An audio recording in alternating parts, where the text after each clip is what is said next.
क्या आप चैनल का थंबनेल देख के अप्रैल की जजमेंट के लिए आए हो? तो देखो भैया, मुझे लग रहा है आपका किसी ने अप्रैल फूल बना दिया है, क्योंकि मैं आपको जजमेंट तो बिल्कुल नहीं कराने वाला हूं, लेकिन हाँ, जजमेंट के साथ साथ सेक्शंस की और लैंडमार्क केसेस की इंटरलिंकिंग बताने वाला हूं। क्योंकि आपका एग्जाम खाली जजमेंट पढ़ के तो निकलने वाला है नहीं, आपको ज्ञान होना चाहिए, आपको नॉलेज होनी चाहिए किसकी, तीनों नए लॉस की, बीएनएस, बीएनएसएस और बीएसए की। क्योंकि जब तक इसकी इंटरलिंकिंग आपको नहीं आएगी तब तक आपका कोई भी एग्जाम क्लियर नहीं हो सकता। तो आइए, मैं आपका वेलकम करता हूं लॉ आसान विद आदित्य के अंदर। मैं आपको कंसाइजली बता देता हूं कि मैं आज कौन कौन से पॉइंट्स के साथ डील करने वाला हूं। देखिए, 2026 की अप्रैल की जजमेंट है, इसके अंदर डेथ पेनल्टी की गाइडलाइंस जो कि ऑनरेबल सुप्रीम कोर्ट ने दी हैं, साथ ही साथ ज्वाइंट डिस्क्लोजर या डिस्कवरी की, अगर दो या दो से ज्यादा अक्यूज ज्वाइंट डिस्कवरी के लिए स्टेटमेंट दे दे तो उसकी क्या एडमिसिबिलिटी होती है, इंजर्ड विटनेस की टेस्टिमनी क्या होती है, हॉस्टाइल विटनेस को लेकर ऑनरेबल सुप्रीम कोर्ट ने क्या कहा है, बेल की कंडीशंस के बारे में क्या कहा है, और अगर किसी को बास्टर्ड कह देना जो एक गाली है, क्या उसको हम ऑब्सैनिटी के अंदर लेके आ सकते हैं। उसके बाद में कंप्लेंट केसेस के अंदर इन्वेस्टिगेशन का क्या रोल होता है।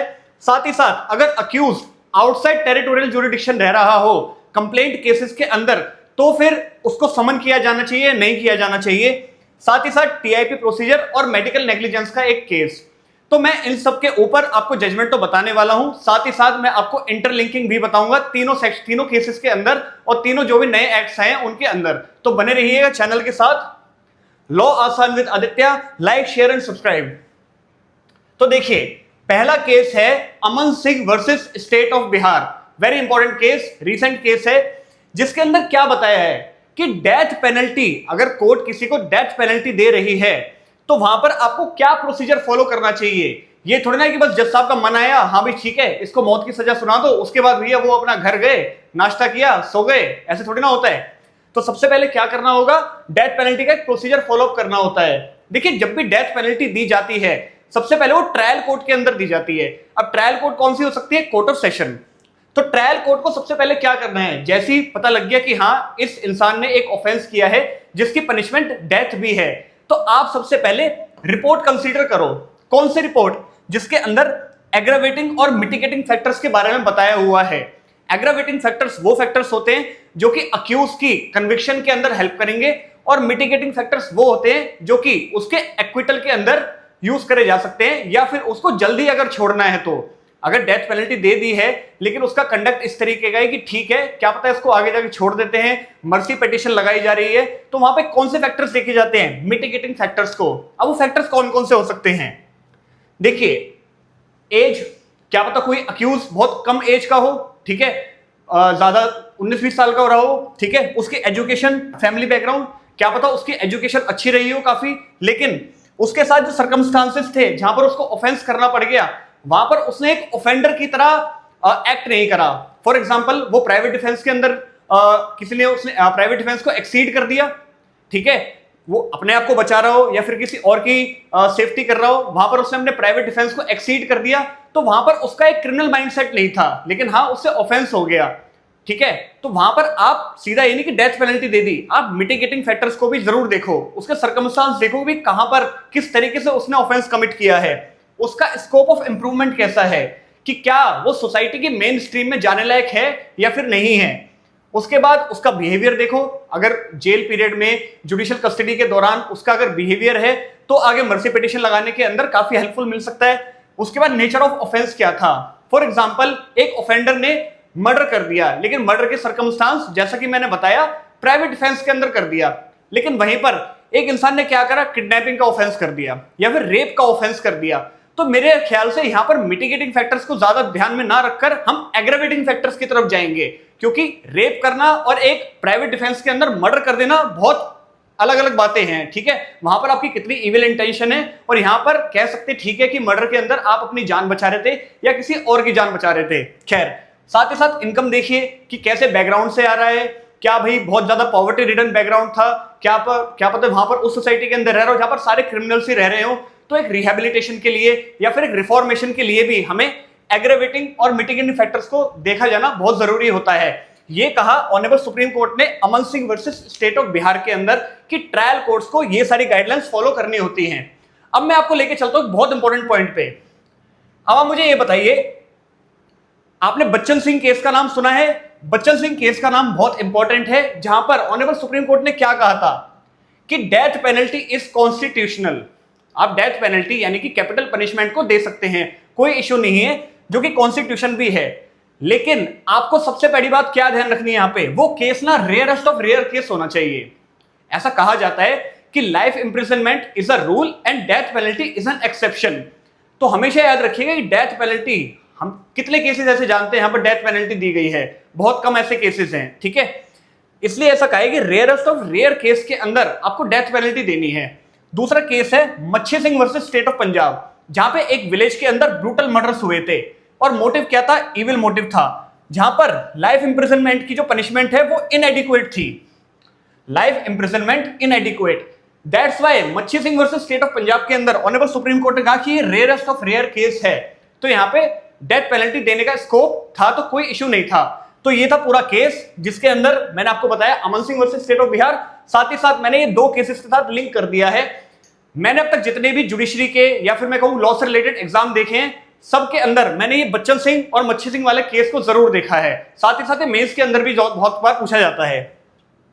अब देखिए, एक वैसे तो देखो भाई, अब बीएनएस आ चुका है, आईपीसी हट चुका है, लेकिन जब मैं देखता था कि हाँ आईपीसी वाज इन सिलेबस, तो एक सेक्शन आता था कि भाई कौन से सेक्शन के अंदर, कौन सा section, Mitthu Singh versus state of Punjab का एक केस था जहां पर उसको अनकॉन्स्टिट्यूशनल ठहराया था। क्या पता दोबारा से आ जाए, क्योंकि ऐसा भी हो सकता है कई स्टेट्स के अंदर आईपीसी और पुराने लॉज भी पूछ लिए जाएं, ठीक है, तो कंपैरिजन के लिए आपसे पूछा जा सकता है। तो क्वेश्चन आ सकता है कि मिट्ठू सिंह वर्सेस पंजाब के अंदर आईपीसी का कौन सा सेक्शन अनकॉन्स्टिट्यूशनल ठहराया था, बताइए।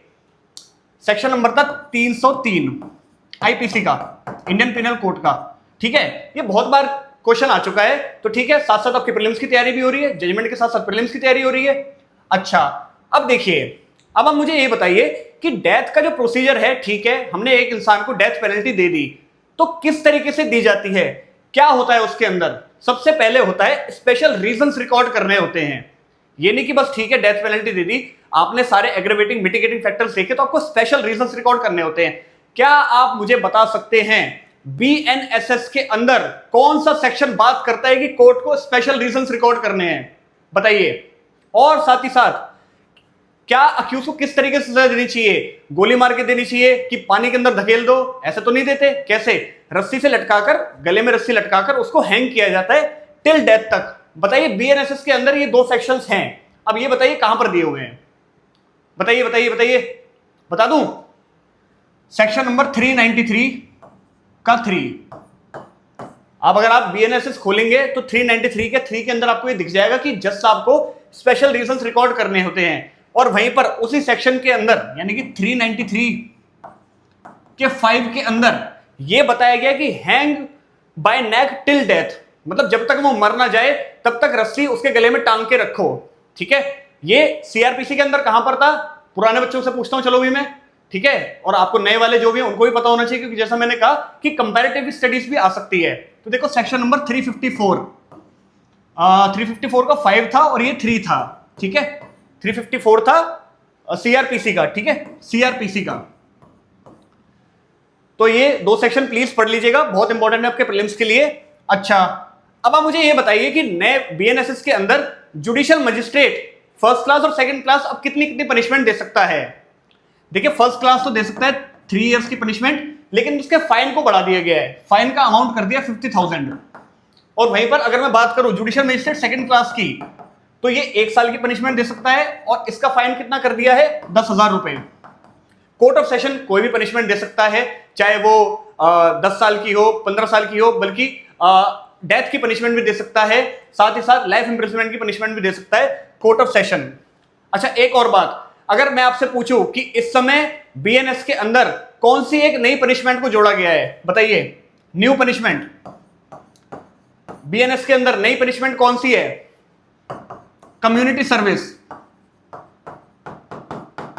कम्युनिटी सर्विस एक नई पनिशमेंट जोड़ी गई है, ठीक है। अभी आपकी रिस्पॉन्सिबिलिटी बनती है कि कमेंट सेक्शन के अंदर मुझे जरूर बताएंगे कम्युनिटी सर्विस जो कि एक पनिशमेंट है कौन से सेक्शन के अंदर दे रखी है बीएनएसएस के अंदर, ठीक है। अब आगे बढ़ते हैं। जैसा कि मैंने आपको बताया कि डेथ पेनल्टी देने का एक प्रोसीजर होता है, ठीक है।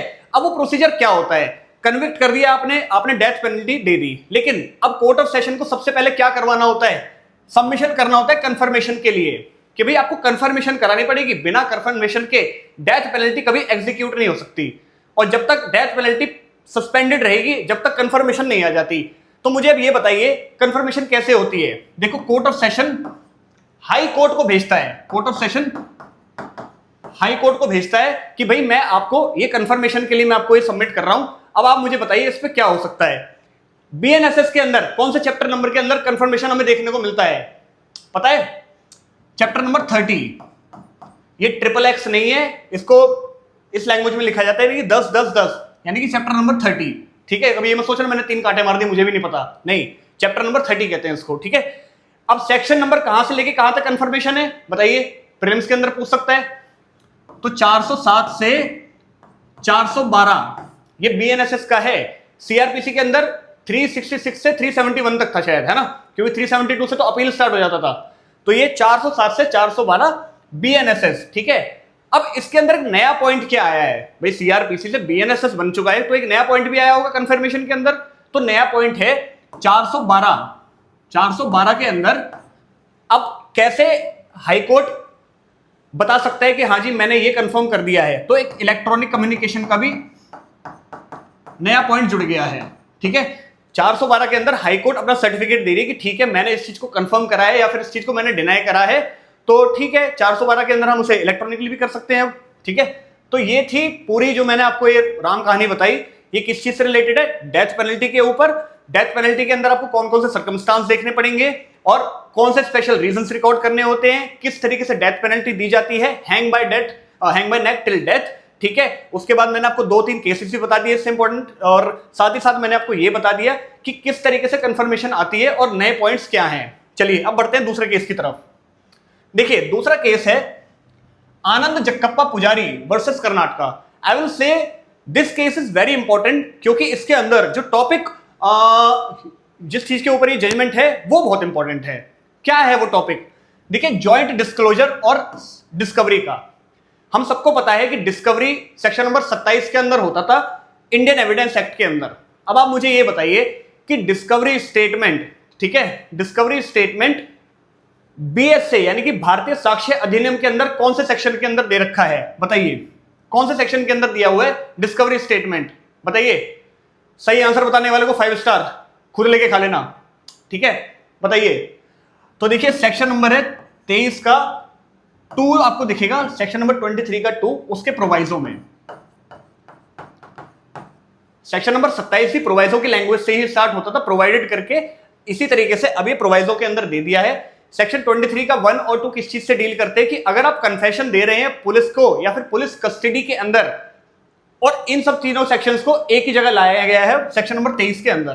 23 के 1 में पुलिस को दिया, 23 के 2 में पुलिस कस्टडी में दिया, और प्रोवाइजो के अंदर हम सेक्शन नंबर 27 को लेके आ चुके हैं जो कि डिस्कवरी के बारे में बात करता है। खैर, ये केस जुड़ा हुआ है जॉइंट डिस्क्लोजर। फॉर एग्जांपल, एक से ज्यादा अक्यूज्ड हैं और उन सब ने ये बता दिया कि देखिए डेड बॉडी ना उस जगह पर पड़ी हुई है या फिर मर्डर वेपन वहां पड़ा हुआ है। ये स्टेटमेंट एक ने नहीं, एक से ज्यादा अक्यूज ने दे दिया। ठीक है, अब क्या करें, क्योंकि एक अक्यूज दे रहा है और 3-4 अक्यूज दे रहे हैं, इन दोनों की एडमिसिबिलिटी, दोनों की एविडेंशियरी वैल्यू के अंदर बहुत फर्क होता है। तो अब जानते हैं। देखिए, केस के फैक्ट्स क्या थे। एक वुमेन मिसिंग थी जो कि 4 दिन बाद उसकी डेड बॉडी मिली। कैसी? डेड और बर्न्ड, यानी कि जली हुई बॉडी मिली, 4 दिन बाद रिकवर हुई। ठीक है, अब अक्यूज ने क्या कह दिया, जॉइंट स्टेटमेंट दे दी कि हाँ जी डेड बॉडी तो वहां पर पड़ी हुई है, और ट्रायल कोर्ट ने क्या कर दिया, कन्विक्ट कर दिया चारों अक्यूज को। मैंने क्या कहा, मल्टीपल अक्यूज, यानी कि 4 अक्यूज। ठीक है, ABCD 4 अक्यूज हैं, चारों ने ये कहा कि डेड बॉडी वहां पर पड़ी है। तो अब करना क्या होता है, ऐसे नहीं कि बस आपने बोल दिया, इसके अंदर एक प्रोसीजर फॉलो करना होता है। देखिए, प्रोसीजर मैं आपको बताता हूं। अब इसके अंदर इश्यू क्या आया, whether multiple accused pointing towards the same place and object is a valid discovery और नॉट। अगर एक अक्यूज्ड है तब तो कोई कंफ्यूजन नहीं है, उसने जो कहा आपने रिकॉर्ड कर लिया, इट्स ओके, इट्स फाइन। लेकिन अगर एक से ज्यादा अक्यूज आ चुके हैं तब इशू क्यों निकलता है, मैं आपको बताता हूं इशू क्यों आता है। इशू इसलिए आता है क्योंकि 2 केसेस हैं यहां पर। जैसा कि मैंने बताया, मैं खाली जो अभी केसेस आए हैं अप्रैल के अंदर उसके बारे में तो बात करूंगा ही करूंगा, साथ ही साथ आपको मैं लैंडमार्क केसेस की तरफ लेके जाऊंगा ताकि आपकी एक कंपेरिहेंसिव आपकी स्टडी हो जाए। ठीक है, एनसीटी वर्सेस नवजोत संधू का केस है जिसमें ऑनरेबल सुप्रीम कोर्ट ने कहा कि joint and simultaneous disclosure are per se not inadmissible. मतलब जॉइंट स्टेटमेंट ठीक है, एडमिसिबल हैं, बट दिक्कत क्या आती है, हु सेड व्हाट, कौन से अक्यूज ने क्या कहा। भाई ए कह रहा है कि जी घर के अंदर है, बी कह रहा है घर के अंदर है, फर्स्ट फ्लोर पे है, सी कह रहा है फर्स्ट फ्लोर पे नहीं है बेसमेंट में है, डी कह रहा है आउट हाउस में है, घर के अंदर ही, लेकिन चारों की स्टेटमेंट अलग अलग आ गई। अब किसकी बात पर रिलाई करा जाए? तो ठीक है, जिसने जो कहा आप पहले उसको इंडिपेंडेंटली कोरोबोरेट कर लो, लेकिन दिक्कत क्या आती है अगर साइमल्टेनियसली बोल दिया, एक साथ बोल दिया चारों ने कि हाँ जी वहां पर है, उस घर के अंदर है। अब उस घर के अंदर है, अब उस घर के अंदर एग्जैक्टली कहां पर है, ठीक है, ये दिक्कत आ जाती है यहां पर कि हु सेड व्हाट। तो यहां पर क्या बताया गया है कि आपको पंच विटनेस लेके आने हैं। पंच विटनेस का मतलब होता है पंचनामा। अब पंचनामा को हम लोग कंफ्यूज कर देते हैं इनक्वेस्ट रिपोर्ट से कि भाई एक आदमी मरा है और उसका पंचनामा होगा। पंचनामा वो नहीं होता। पंचनामा का मतलब होता है कि जब भी पुलिस को कोई रिकवरी करनी होती है, कोई सीजर करना होता है, तो वहां की लोकेलिटी के 2-4 मेंबर्स को बुला लिया जाता है ताकि इन्वेस्टिगेशन को फेयर दिखाया जा सके, न्यूट्रल दिखाया जा सके। ठीक है, कि पुलिस वाले 2-4 लोगों को पकड़ के ले आए, ठीक है जी आप पंच विटनेस बन चुके हो और अब आपको क्या करना है, अब जो अक्यूज कह रहा है आपको एग्जैक्टली वो स्टेटमेंट हमें बतानी है ताकि हमारे ऊपर इल्जाम न लगे क्योंकि हमने अपने तरीके से कुछ भी लिख दिया। तो इसका नाम होता है पंच विटनेस। ठीक है, तो पंच विटनेस को बुलाना जरूरी होता है। ठीक है, दूसरा केस कौन सा था, Nagamma versus state of Karnataka, जहां पे ये कहा गया कि पंच विटनेस को बुलाया जाए, जैसा कि मैंने कहा, साथ ही साथ ग्रेट कॉशन भी लिया जाए, मतलब एक्सट्रीम कॉशियस। ट्रायल कोर्ट और तब पुलिस वालों को बहुत कॉशियस रहना पड़ेगा कि पंच विटनेस को बुलाना है। साथ ही साथ जब भी ट्रायल चल रहा होगा तो कोर्ट को बहुत कॉशियस रहना है कि जॉइंट स्टेटमेंट आया है तो भाई अब ध्यान देना है हमें कि पंच विटनेस से कहा क्या है, क्या पंच विटनेस एग्जैक्टली वो चीज बता पाए हैं जो कि सारे अक्यूज ने कही है। अगर नहीं बता पाए हैं तो बेनिफिट ऑफ डाउट मिलेगा, क्योंकि वैसे भी डिस्कवरी स्टेटमेंट क्या होती है, एक कोरोबोरेटिव एविडेंस होता है, सर्कमस्टेंशियल एविडेंस होता है, सब्सटैंटिव पीस ऑफ एविडेंस नहीं होता जिसके बेसिस पे कन्विक्शन हो जाए। ठीक है, अब देखिए देखा ही जाएगा कि अब विदाउट ब्रेक 1 आफ्टर 1 बोला है। ठीक है, अब सपोज करिए एक को लेके आए अक्यूज नंबर 1, हाँ भाई कहां पर है डेड बॉडी, जी उस घर में, तुरंत दूसरे से पूछ लिया, हाँ भाई कहां पर है, जी उस वाले घर के अंदर है, ऐसी इस जगह पे छुपी हुई है। तीसरे वाले को लेके आए, जी उस वाले घर में है, सेम उसी स्पॉट पे है। तो इस तरीके से सबने इक्वल स्टेटमेंट दे दिया और पंच विटनेस से वो रिकॉर्ड भी कर लिया। ठीक है, पंच विटनेस से वो रिकॉर्ड भी करवाया कि हाँ जी चारों ने ये कहा है कि वहीं पर ही है, तो ठीक है तब तो एडमिसिबल है। अब अगर मैं कहूं कि पंच विटनेस सही से नहीं बता पाए कि किसने अक्यूज ने क्या कहा है तो वो एडमिसिबल नहीं होगा। ठीक है, तो अगर इस केस के अंदर क्या करा गया, इस केस के अंदर एक्विट कर दिया।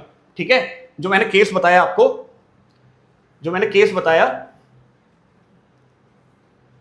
ये अनंत जक्कप्पा पुजारी के अंदर एक्विट कर दिया अक्यूज को। ठीक है, क्योंकि panch witness did not specify the exact words. 4 accused के एग्जैक्ट वर्ड पंच विटनेस नहीं बता पाए कि किसने क्या कहा है, तो इसलिए एक्विटल हो गया। ठीक है, क्विक सक्सेशन में बताया था, but facts but be distinct.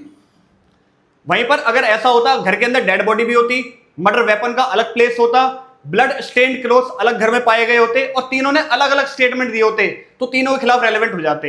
लेकिन अगर जॉइंट स्टेटमेंट दे रहे हैं तो पंच विटनेस का रोल यहां पे बहुत बड़ा आ जाता है कि पंच विटनेस को एग्जैक्ट वर्ड्स बताने होंगे। खैर, और साथ ही साथ रीडिस्कवरी इज नॉट अलाउड, यानी कि एक बार आपने डिस्कवरी करवा ली फिर आप बाद में दूसरे स्टेटमेंट ले रहे दूसरे अक्यूज से कि हाँ जी कहां पर है, ये देखने के लिए कि वो सच कह रहा है या नहीं कह रहा। अगर आपने एक बार डिस्कवरी करा ली मामला वहीं पर खत्म हो जाता है। ठीक है, अच्छा अब आप मुझे ये बताइए, जैसे हमने पढ़ लिया जॉइंट स्टेटमेंट के बारे में, क्या ऐसा भी होता है कि जॉइंट कन्फेशन की भी बात होती है कहीं पर?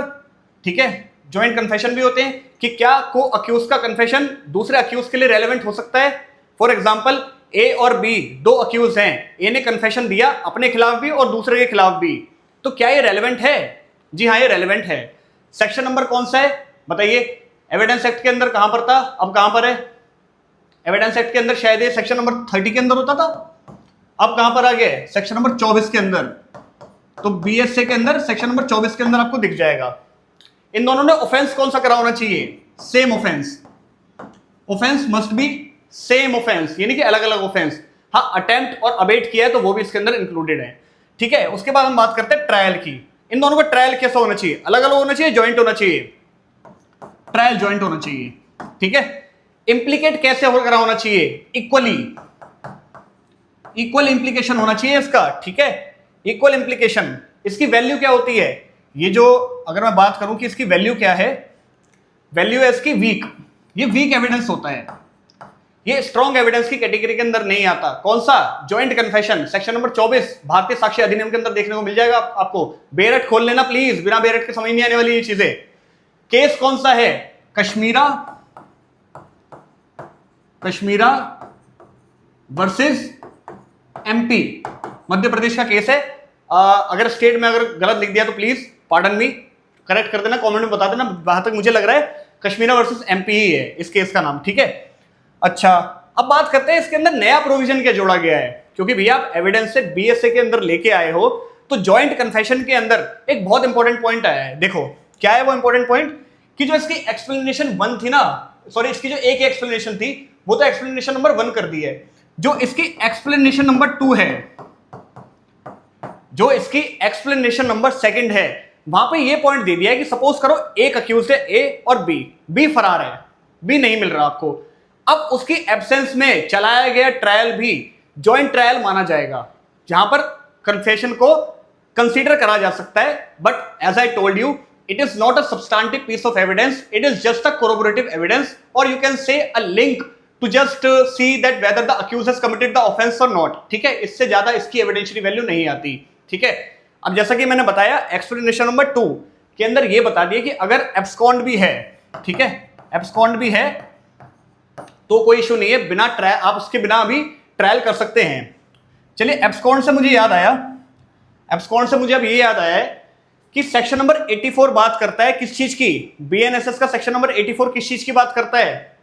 कि अगर एक विटनेस भाग गया है तो उसके खिलाफ, सॉरी अक्यूज भाग गया तो उसके खिलाफ प्रोक्लेमेशन हो सकती है, प्रोक्लेमेशन हो सकती है ना, वैसे किसी के खिलाफ भी हो सकती है, लेकिन यहां पर मैं अक्यूज की बात करता हूं। सेक्शन नंबर 84 बात करता है बीएनएसएस का प्रोक्लेमेशन की, जो कि पहले सिर्फ कुछ ऑफेंसेस के अंदर दी जा सकती थी, यानी कि प्रोक्लेम्ड ऑफेंडर सिर्फ कुछ ऑफेंसेस के अंदर घोषित करा जा सकता था। लेकिन अब ऐसा हो गया कि अगर आपने शायद 10 साल से ज्यादा का ऑफेंस कर रखा है, अगर आपने अब 10 साल से ज्यादा का ऑफेंस कर रखा है, तो आपको अब प्रोक्लेम्ड ऑफेंडर घोषित किया जाएगा अगर आपने वारंट आपको मिल गए हैं और फिर भी आप कोर्ट के अंदर नहीं आए विद इन 30 डेज, ठीक है। अच्छा, अब ये तो 84 तो है ही, इसका बीएनएस के अंदर भी एक कनेक्शन है, सेक्शन नंबर 209, कि अगर आपके खिलाफ सेक्शन नंबर 84 की प्रोक्लेमेशन हो गई है तो ये अपने आप में बीएनएस के अंदर एक इंडिपेंडेंट ऑफेंस बन जाता है। सेक्शन नंबर 209 के अंदर आप देख सकते हैं, ठीक है। मैंने आपको बता दिया, मैंने आपको बहुत सारी चीज बता दी इसके अंदर कि एक केस था आनंद जक्कप्पा, जॉइंट स्टेटमेंट दिया था। जॉइंट स्टेटमेंट की जो वैल्यू है हमें इन दोनों केसेस से पता चलती है, नवजोत संधू वाले केस से और नगम्मा वर्सेस कर्नाटका वाले केस से, जहां पे बताया गया है कि पंच विटनेस का इंपॉर्टेंट, पंच विटनेस की बहुत इंपॉर्टेंस है, क्योंकि अगर पंच विटनेस ने एग्जैक्ट वर्ड स्पेसिफाई नहीं करे तो क्या हो जाएगा? एक्विटल हो जाएगा, ठीक है। फिर मैंने बता दिया joint confession section number 24 BSA के अंदर, ट्रायल बता दिया, जॉइंट केस बता दिया कश्मीरा वर्सेस एमपी, इसको मैंने कनेक्ट कर दिया आपको बीएनएसएस के साथ में, और साथ ही साथ बीएनएस के अंदर भी, ठीक है। अगले केस में जाने से पहले जैसा कि मैंने फिर से कहा कि आप चैनल के साथ बने रहिए, लॉ आसान with Aditya, like share subscribe जरूर करें। जैसा कि चैनल का नाम है लॉ आसान, तो आपको लग गया होगा कि अब तक मैं सारी आपका जो केस है, सेक्शंस हैं, उनकी इंटरलिंकिंग है, सब मैं आसानी के साथ आपको बता रहा हूं। तो अब आपको आसानी के साथ बस ये 3 काम करने हैं, लाइक शेयर सब्सक्राइब, तभी मैं आगे बढ़ूंगा। चलो ठीक है, कर दिए होंगे आपने, बढ़ जाता हूं मैं आगे। देखिए अगला केस है आपका अदालत Yadav versus state of Bihar. अब ये किस चीज के ऊपर है? ये है आपका इंजर्ड विटनेस के ऊपर। अब आप बोलेंगे सर विटनेस कैसे इंजर्ड हो गया? तो देखो भाई, ये एक वो विक्टिम था जो कि बच गया, ठीक है। या फिर जैसे एक अक्यूज ने मारा एक को तो वो बच गया, तो एक तरह से उसने अपने खिलाफ ही क्राइम होते हुए देखा ना। तो इसका मतलब क्या है कि एक इंजर्ड विटनेस आई विटनेस ही होता है, लेकिन हर आई विटनेस इंजर्ड विटनेस नहीं हो सकता। फॉर एग्जाम्पल, एक आई विटनेस दूर से देख रहा है क्राइम होते हुए, तो उसको कोई इंजरी थोड़ी ना हुई है, लेकिन हाँ अक्यूज ने जिसको मारा है और वो बच भी गया और कोर्ट में आके वो गवाही दे रहा है, तो what he is an injured witness. अब देखिए इंजर्ड विटनेस है तो हम मान के चलेंगे कि वो एक इंसान को क्यों बचाएगा जिसने उसे मारा ही नहीं है ना, या फिर जिसने उसे मारा है वो उसे क्यों बचाएगा? है ना। अब एक किसी ने एक इंसान को इंजरी दे दी तो ऑब्वियसली बात है वो फॉल्स इंप्लीकेशन नहीं करेगा उसका, ऐसा कोर्ट अज्यूम करके चलता है। फिर भी कोर्ट एक यूज करता है टर्म क्रॉस एग्जामिनेशन का, कि उसको क्रॉस एग्जामिनेशन करो उस विटनेस का, और अगर उसकी टेस्टिमोनी सफिशिएंट पाई जाती है, ठीक है, ट्रुथ पाई जाता है उस टेस्टिमोनी के अंदर, तो ठीक है आप उसको कन्विक्ट कर सकते हैं। तो यहां पर हुआ क्या, यहां पर अक्यूज थे फादर एंड सन, ठीक है, फादर और सन थे और भी अक्यूज थे जिनके ऊपर चार्ज लगा सेक्शन नंबर 302 का, 149 का, 120 बी का, यानी कि मर्डर का, कॉमन ऑब्जेक्ट का और क्रिमिनल कॉन्स्पिरेसी का। ठीक है, मैं अभी नए सेक्शन कौन से आईपीसी के अंदर आपसे पूछने वाला हूं। खैर, तो इस केस के अंदर इन्होंने एक विटनेस को इंजर्ड किया और कोर्ट ने क्या करा, कोर्ट ने इनको कन्विक्ट कर दिया। ठीक है, दे वर ऑल कन्विक्टेड क्योंकि इंजर्ड विटनेस था और नो इंडिपेंडेंट विटनेस। अब इस केस के अंदर एक इशू था कि क्या आप सिर्फ इंजर्ड विटनेस की टेस्टिमनी पर अक्यूज को कन्विक्ट कर सकते हैं, इट इज ऑल्सो व्हेन, जब आपके पास कोई इंडिपेंडेंट विटनेस ना हो, यानी उस विटनेस के अलावा आपके पास कोई और विटनेस नहीं था, तो क्या आप कन्विक्शन कर सकते हो। तो कोर्ट ने कहा हाँ जी कर सकते हैं, कोई इशू नहीं है, क्योंकि यहां पर इंजर्ड विटनेस की जो एविडेंशियरी वैल्यू थी, टेस्टिमनी थी, वो स्टर्लिंग क्वालिटी की थी, यानी कि टॉप नॉच क्वालिटी की थी, वो झूठ नहीं बोल रहा। साथ ही साथ उसने विदस्टूड किया क्रॉस एग्जामिनेशन को। क्रॉस एग्जामिनेशन को विदस्टूड करने का मतलब यह है कि क्रॉस एग्जामिनेशन के अंदर उससे जितने भी क्वेश्चन पूछे गए उसने उसका जवाब बिल्कुल ओके रिपोर्ट में दिया। ठीक है, तो हम ये कह सकते हैं कि हाँ, हमें नंबर ऑफ विटनेस की जरूरत नहीं है कि एक केस के अंदर 10 विटनेस होने चाहिए, अगर एक भी है तो भी हमारा काम चल जाएगा। खैर, अब मुझे ये बताइए कि कल्पेबल होमिसाइड अब बीएनएस के अंदर बीएनएस के अंदर कहां दिया हुआ है। वहां तो 299 के अंदर दिया होता, यहां पर कहां दिया हुआ है बीएनएस के अंदर 100 के अंदर। ठीक है, मर्डर कहां दिया हुआ है 101 के अंदर। कॉमन ऑब्जेक्ट कहां पर दिया हुआ है, पहले 149 में दिया होता था, अब कहां दे दिया है 190 के अंदर। ठीक है, और लेकिन अनलॉफुल असेंबली कहां है 189 के अंदर। ठीक है, कॉमन इंटेंशन पहले कहां दिया होता आईपीसी के अंदर सेक्शन नंबर 34 में, अब कहां दे दिया है, तो देखो 34 का 35 कर देना। ठीक है, 35 में दिया हुआ है, लेकिन साथ में ब्रैकेट भी लगा देना क्योंकि 3 का 5 है, 35 नहीं है। ठीक है, इसके बाद क्रिमिनल कॉन्स्पिरेसी पहले कहां दिया था 120 और 120 बी में दिया होता, अब कहां है सेक्शन नंबर 61 में दिया हुआ है। सेक्शन नंबर अगर 61 में क्रिमिनल कॉन्स्पिरेसी है तो 62 में क्या है, अटेम्प्ट है, अटेम्प्ट, जनरल अटेम्प्ट, जो पहले आईपीसी के अंदर कहां दिया हुआ था 511 में दिया हुआ था, और अटेम्प्ट टू मर्डर अब कहां दिया हुआ है बताइए, पहले 307 में होता था आईपीसी में, अब ये कहां है 109 में है। ठीक है, जहां तक मुझे लग रहा है हाँ 109 में ही है। ठीक है, इन सबका स्क्रीनशॉट ले लो, नोट्स बनाते रहो अपने, क्योंकि ये सब आपके प्रीलिम्स के अंदर बहुत जरूरी है। ठीक है, अब देखो कोर्ट ने क्या कहा कि भैया हमें पता है हमारे पास कोई और गवाह नहीं है, लेकिन ये जो इंडिपेंडेंट विटनेस नहीं है इसके अंदर, लेकिन इंजर्ड विटनेस की quality of evidence is of sterling, यानी कि बहुत अच्छी क्वालिटी है इसके एविडेंस की, तो इसलिए हमने कन्विक्ट कर दिया। अब आप मुझे ये बताइए कि नंबर ऑफ विटनेस कितने होने चाहिए या कितने नहीं होने चाहिए, ये भारतीय साक्ष्य अधिनियम के अंदर कहां पर लिखा हुआ है। कोर्ट ने जैसा कहा कि एक विटनेस के ऊपर भी कन्विक्शन हो सकती है, तो ये एविडेंस के अंदर भी तो किसी सेक्शन के अंदर लिखा होगा, बताइए कहां पर लिखा हुआ है भारतीय साक्ष्य अधिनियम के अंदर, कहां लिखा हुआ है 139, पहले शायद एविडेंस के अंदर 134 होता था, अब 139 है, जहां पर लिखा है कि no particular number of witnesses required, कितने भी हो सकते हैं, एक भी हो सकता है 100 भी हो सकते हैं। और इसके ऊपर एक बहुत अच्छी मैगजिम भी है, मैगजिम इंग्लिश में ही है, लैटिन वर्ड्स में नहीं है, क्या है, क्वालिटी ओवर क्वांटिटी, कि भाई हमें 100 नहीं चाहिए विटनेस, हमारे को चाहे एक ही मिल जाए वो भी बहुत है, कोई इशू नहीं है। अच्छा, क्रॉस एग्जामिनेशन का टेस्ट का होना चाहिए, तो क्रॉस एग्जामिनेशन भारतीय साक्ष्य अधिनियम के अंदर कहां दिया हुआ है 142 और 143, यानी कि सेक्शन 142 और 143 के अंदर आपको क्रॉस एग्जामिनेशन के बारे में देखने को मिल जाएगा। पहले होता है एग्जामिनेशन इन चीफ, फिर अगर सामने वाला एडवोकेट चाह रहा है तो क्रॉस एग्जामिनेशन हो सकता है, उसके बाद किसका नंबर आता है री एग्जामिनेशन का, ये आपको 142 और 143 भारतीय साक्ष्य अधिनियम के अंदर देखने को मिल जाएगा।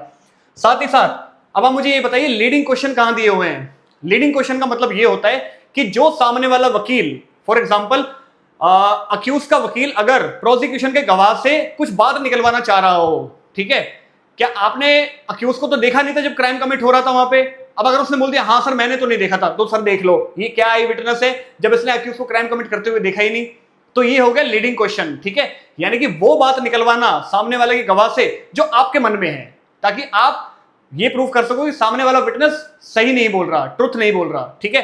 तो ये कहां दिया हुआ है, कौन से सेक्शन के अंदर दिया हुआ है, बीएसए के सेक्शन नंबर 146। ये नॉर्मली पूछे जाते हैं क्रॉस एग्जामिनेशन के अंदर, ठीक है। क्रॉस एग्जामिनेशन के अंदर लीडिंग क्वेश्चन पूछे जाते हैं, लेकिन कोर्ट की परमिशन के साथ में इनको एग्जामिनेशन इन चीफ और साथ ही साथ री एग्जामिनेशन के अंदर भी पूछा जा सकता है, ठीक है। ये सब सेक्शन 146 में लिखा हुआ है। बेरेट जब तक नहीं खोलोगे तब तक लॉ आसान नहीं है। लॉ आसान तब तक ही है जब मेरे साथ पढ़ोगे और साथ साथ बेरेट भी खोलोगे, ठीक है। अच्छा, अब आप मुझे ये बताइए कि विटनेस के टाइप कितने कितने टाइप के होते हैं। अच्छा, मैंने लिखा हुआ है, देखिए इतने सारे विटनेसेस होते हैं, पता है आपको। चलो टाइप्स ऑफ विटनेस पढ़ते हैं। पहले होते हैं आई विटनेस, होते तो हैं, कहां पर दिया हुआ है बीएसए के अंदर, बता सकते हो आप मुझे। देखो आई विटनेस एग्जैक्टली तो वर्ड यूज नहीं करा गया है ना, आई विटनेस एग्जैक्टली तो यूज नहीं करा गया है आपका बीएसए के अंदर, लेकिन फिर भी हम सेक्शन नंबर 55 के अंदर, सेक्शन नंबर 55 के अंदर हम ये देख सकते हैं कि टेस्टिमोनी डायरेक्ट है, डायरेक्ट एविडेंस है, ठीक है। तो यहां पर इसलिए सेक्शन नंबर 55 के अंदर आई विटनेस का एक ग्लिम्स है। उसके बाद में बात करते हैं एक्सपर्ट विटनेस की, किसके ऊपर हो सकते हैं, हैंडराइटिंग के ऊपर हो सकते हैं, लॉ के ऊपर हो सकते हैं, साइंस का कोई क्वेश्चन हो, लेकिन लॉ कौन सा, फॉरेन लॉ, इंडियन लॉ नहीं है, ठीक है। एक्सपर्ट विटनेस सिर्फ फॉरेन लॉ के ऊपर है। कहां दिया है एक्सपर्ट विटनेस बीएसए के अंदर, बताइए सेक्शन नंबर 39 में।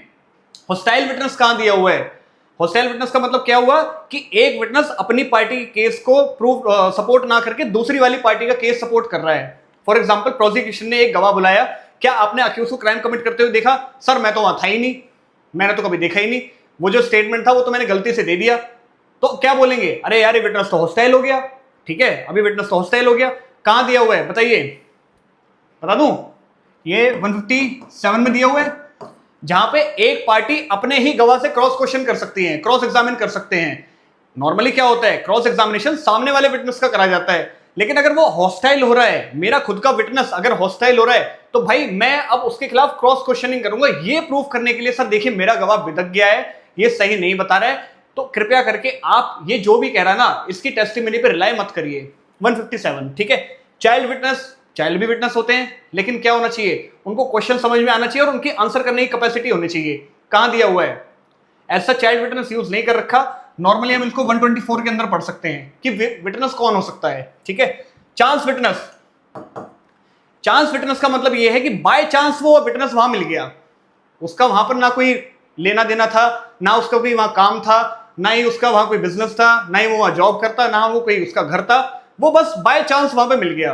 तो उसको ये बताना पड़ेगा कि भैया वो वहां करने क्या गया था, अदरवाइज सस्पिशियस होगा ना कि भाई तुम वहां कर क्या रहे थे जब क्राइम कमिट हुआ। Chance witness.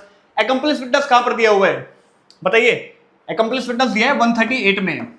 एकम्प्लिस विटनेस का मतलब होता है पार्टनर्स इन क्राइम, यानी कि दो विटनेस, दो अक्यूज ने क्राइम कमिट किया, एक उनमें से गवाह बन गया और उसने उसके खिलाफ अपने को अक्यूज के खिलाफ गवाही दे दी, ठीक है। नॉर्मली ये माना जाता है कि भाई इनकी जो गवाही है बिना कोरोबोरेशन के लिए भी ठीक है, बिना कोरोबोरेशन कराए हुए भी ठीक है, लेकिन एक इलस्ट्रेशन पढ़ते हैं इसके साथ में जो कि 119 के बी में दी हुई है। पहले 114 था, अब 119 भी है। कैसे याद रखेंगे, 38 का आधा होता है 19, ठीक है, 38 का आधा 19 है और उसके भी सेकंड में, ठीक है। 119 के बी में यह बताया गया है कि एकम्प्लिस की जो विटनेस की टेस्टिमनी है ना, उसके अंदर आपको कोरोबोरेशन जरूर कराना होगा। तो ये कहता है कि बिना कोरोबोरेशन के, ये कह रहा है कोरोबोरेशन कराना जरूरी है। तो एक हार्मोनियस कंस्ट्रक्शन की अगर मैं बात करूं तो ठीक है, कोरोबोरेशन एज अ प्रूडेंस कराइए, आप as a rule of caution कराइए, but it does not mean कि without corroboration the testimony of the witness, accomplice witness is of no use. No, it can be used, ठीक है। वहीं पर बात करते हैं इंटरेस्टेड विटनेस की। इंटरेस्टेड विटनेस वो विटनेस होते हैं, फॉर एग्जांपल एक रिलेटिव, ठीक है, या फिर एक लोकेलिटी है जहां पे अक्यूज की एक पड़ोसी से नहीं बनती और वो उसके खिलाफ गवाही देने आ गया सिर्फ इस चीज की वजह से कि उसको खुशी होगी कि हाँ यार ये जेल जाए, ये जेल जाए, इस चीज में मैं इंटरेस्टेड हूं, उसे कहेंगे इंटरेस्टेड विटनेस। डम्ब विटनेस यानी कि जो बोल नहीं सकते, इशारों के थ्रू बताएंगे, ठीक है। अब इसके अंदर ये कहां पर दिया हुआ है, अगेन सेक्शन नंबर 124 में, ठीक है। उसके बाद में आते हैं स्टॉक विटनेस। स्टॉक विटनेस का मतलब वो विटनेस होते हैं जो कि पुलिस वाले अपने लिए रखते हैं कि भाई पुलिस वाले कहीं सर्च के लिए गए, कहीं रेड मारने के लिए गए, जैसे कि एनडीपीएस के अंदर, तो वो क्या करेंगे, अपने साथ कुछ गवाह लेके आते हैं कि हाँ भाई ये दिखाने के लिए कि देखो हमने सारी इन्वेस्टिगेशन फेयर तरीके से कर रखी है, ठीक है। उन्हें बोलते हैं स्टॉक विटनेस। पंच विटनेस के बारे में मैंने आपको पहले बता दिया कि पंच विटनेस क्या होते हैं, ठीक है। ये थे कुछ विटनेस, इसके ऊपर मैंने अलग से क्लास बना रखी है, चैनल पे मिल जाएगी, लॉ आसान विद आदित्य, देख लेना, ठीक है। आगे चलते हैं हम, ये भी मैंने बता दिया आपको, ठीक है। अब देखिए अगला केस क्या है, अगला केस है कंप्लेंट केस, ठीक है। कंप्लेंट केस से रिलेटेड एक केस है Om Prakash छानविका versus state of Jharkhand. साथ ही साथ एक दूसरा केस भी है जो कि बात करता है राजीव मेहता वर्सेस परमवीर। ये दोनों केसेस ही कंप्लेंट केसेस हैं। अब कंप्लेंट केस का मतलब ये है कि इन केसेस के अंदर एफआईआर नहीं हुई, डायरेक्टली आपने मैजिस्ट्रेट को कंप्लेंट लिखी कि सर कॉग्निजेंस लीजिए और केस को आगे बढ़ाइए, ठीक है। यहां पर एफआईआर फाइल नहीं होती, ठीक है। अब यहां पे क्या बताया गया है कि कंप्लेंट केस के अंदर एक प्रोसीजरल इरेगुलरिटी चली आ रही है, ठीक है। कंप्लेंट केस के अंदर एक प्रोसीजरल इरेगुलरिटी चली आ रही है कि अक्यूज ना एंटिसिपेटरी बेल ले रहे हैं जस्ट बिकॉज उनको इश्यू प्रोसेस ना हो जाए। देखो एंटिसिपेटरी बेल वो बेल होती है जो कि अरेस्ट होने से पहले ली जाती है। एप्रीहेंशन होता है कि भाई मैं फॉल्स ग्राउंड्स के ऊपर ना अरेस्ट हो जाऊंगा, तो एक काम करते हैं एंटिसिपेटरी बेल ले लेते हैं, ठीक है। अब वो कब होता है, जब आपको ये लग रहा है कि भाई मेरा सच में अरेस्ट हो सकता है। लेकिन अगर कंप्लेंट केस फाइल हुआ है और कंप्लेंट केस के अंदर आपके खिलाफ इश्यू प्रोसेस होने वाले हैं, इश्यू प्रोसेस का मतलब समन्स या फिर वारंट, ये इश्यू होने वाले हैं बस, तो अब आपको कंप्लेंट केस के अंदर ये नहीं कि सीधा कोर्ट के पास भागना है कि सर मुझे आप एंटिसिपेटरी बेल दे दीजिए। तो कोर्ट ने यही कहा है कि अगर कंप्लेंट केस है और आपको बस समन या वारंट आ रहे हैं तो आप एंटिसिपेटरी बेल के लिए मत आइए, क्योंकि एंटिसिपेटरी बेल या फिर आपको अरेस्ट कब किया जा सकता है कंप्लेंट केस के अंदर, only when non bailable warrants are issued against you. अब आपके खिलाफ अगर नॉन बेलेबल वारंट इशू होने वाले हैं भाई, तब तो आप कंप्लेंट केस के अंदर एंटिसिपेटरी बेल लेने जाओ, अदरवाइज क्यों अपना टाइम खराब कर रहे हो। तो यही कोर्ट ने कहा है कि ये एक रॉन्ग प्रैक्टिस चल रही है और इस चीज के ऊपर क्लैरिटी लाई जाए कि भाई आपको एंटिसिपेटरी बेल लेने की बिल्कुल भी जरूरत नहीं है, ठीक है, जब तक आपके खिलाफ नॉन बेलेबल वारंट ना इशू हो जाए, ठीक है। समझ में आई बात। केस का नाम है Om Prakash छानविका versus state of Jharkhand. अब बात करते हैं दूसरे केस की। देखो इस केस के अंदर क्या है, ये है राजीव मेहता वर्सेस परमवीर, ये भी कंप्लेंट केस है, ठीक है। यहां क्या बताया है कि अक्यूज आउटसाइड टेरिटोरियल जुरिडिक्शन रहता है। फॉर एग्जांपल मैं दिल्ली में रहता हूं, मेरे घर के पास कौन सी कोर्ट पड़ती है, करकरडूमा कोर्ट पड़ती है, 30,000 कोर्ट पड़ती है, ठीक है। अब एक मजिस्ट्रेट साहब है जो करकरडूमा के अंदर बैठते हैं। अक्यूज कहां का है, अक्यूज है मेरठ का, ठीक है, मेरठ का अक्यूज है। और करकरडूमा कोर्ट के मजिस्ट्रेट साहब के पास एक कंप्लेंट आती है कि फलाने फलाने मेरठ के अक्यूज ने क्राइम कमिट कर दिया और मैं आपको कंप्लेंट दे रहा हूं, एफआईआर नहीं है, मैं आपको कंप्लेंट दे रहा हूं कि भैया आप ना इसके खिलाफ अब प्रोसीडिंग करो। मजिस्ट्रेट साहब के पास कंप्लेंट आई, अब मजिस्ट्रेट साहब ने सीधा इशू प्रोसेस कर दिए कि भाई इसको यहां पर लेके आया जाए, समन्स इशू कर दिए या फिर वारंट इशू कर दिए। तो ऐसा नहीं करना, रुको भैया, ऐसा नहीं करना। अगर अक्यूज आपकी टेरिटोरियल जुरिडिक्शन से बाहर रहता है, अगर अक्यूज आपकी टेरिटोरियल जुरिडिक्शन से बाहर रहता है तो आपको क्या करना है, आपको सबसे पहले जो इन्वोक करना है वो है सेक्शन नंबर 225 बीएनएसएस का, ठीक है। 225 बीएनएसएस का आपको सेक्शन इन्वोक करना है, जो कि मैं बताता हूं 225 बीएनएसएस क्या है, ठीक है। देखो 225 बीएनएसएस क्या बात करता है, पोस्टपोनमेंट ऑफ इश्यू प्रोसेस। 225 क्या बात करता है, पोस्टपोनमेंट ऑफ इश्यू प्रोसेस, यानी कि समन्स और वारंट को अभी मत भेजो, अभी इश्यू मत करो, अभी रुक जाओ, ठीक है, थोड़ा थम जाओ, अभी मत करो, क्योंकि अक्यूज आपकी जुरिडिक्शन से बाहर रहता है। तो आपको यह सेटिस्फाई करना है कि क्या कंप्लेंट के अंदर इतना दम है भी कि मैं किसी का टाइम खराब करने के लिए उसे कोर्ट के अंदर बुलाऊं, क्योंकि इश्यू प्रोसेस ऐसे नहीं बस खेल खेल में कर दिए। इश्यू प्रोसेस एक बहुत सीरियस स्टेप होता है, एक मजिस्ट्रेट के ऊपर इंक्वायरी भी बैठ सकती है कि आपने भैया बिना किसी केस के, बिना किसी एलिगेशन के आपने सामने वाले को कैसे बुला लिया, ठीक है भाई, उसका टाइम खराब हो रहा है, एक समाज के अंदर उसकी क्या इमेज बनेगी, अरे इसके घर पे तो पुलिस वाले आ गए समन्स देने के लिए, इसने तो भैया कोई ऑफेंस करा है, एक ये भी तो इमेज बन सकती है, ये इमेज भी तो पोर्ट्रे हो सकती है उसकी। So that's why it's a very, I would say a very cautious thing to be done कि भाई ऐसे नहीं कि बस आपने खेल खेल के अंदर समन्स इश्यू कर दिए। तो आप क्या करिए, कंप्लेंट केस जब भी आपके पास आए, कंप्लेंट केस जब भी आपके पास आए, सबसे पहले आपको क्या देखना है, अगर अक्यूज आपके एरिया से बाहर रहता है तो आपको क्या करना है, पोस्टपोनमेंट करनी है, आपको रुकना है। ठीक है, दो वर्ड दिए हुए 225 के अंदर, एक मे दिया है, एक शैल दिया है। मे का मतलब यह कि अगर अक्यूज विद इन ज्यूरिडिक्शन रहता है तो मजिस्ट्रेट की मर्जी है कि वो पोस्टपोनमेंट करे या ना करे, लेकिन अगर बाहर रहता है तो शैल। ठीक है, accused resigned beyond the area. आप अगर बेरट खोल के देखेंगे तो सेक्शन 225 के अंदर ये लाइन लिखी हुई है, shall where the accused resigned beyond the limits. ठीक है, बियॉन्ड द एरिया। तो इसका मतलब क्या है, not to immediately summon, only after postponement. ठीक है, आप पहले पोस्टपोन कर लीजिए। ठीक है, आप पहले पोस्टपोन करिए, बिना पोस्टपोन करे नहीं कर सकते, क्योंकि पोस्टपोन करने के पीछे रीजन क्या है। देखिए, जब भी आप पोस्टपोन करेंगे ना, तो आपको पोस्टपोन करने के बाद ये देखना है कि सफिशिएंट ग्राउंड ऑफ प्रोसीडिंग है या नहीं है। ठीक है, आपको ये देखना है कि क्या सफिशिएंट ग्राउंड ऑफ प्रोसीडिंग है या नहीं है।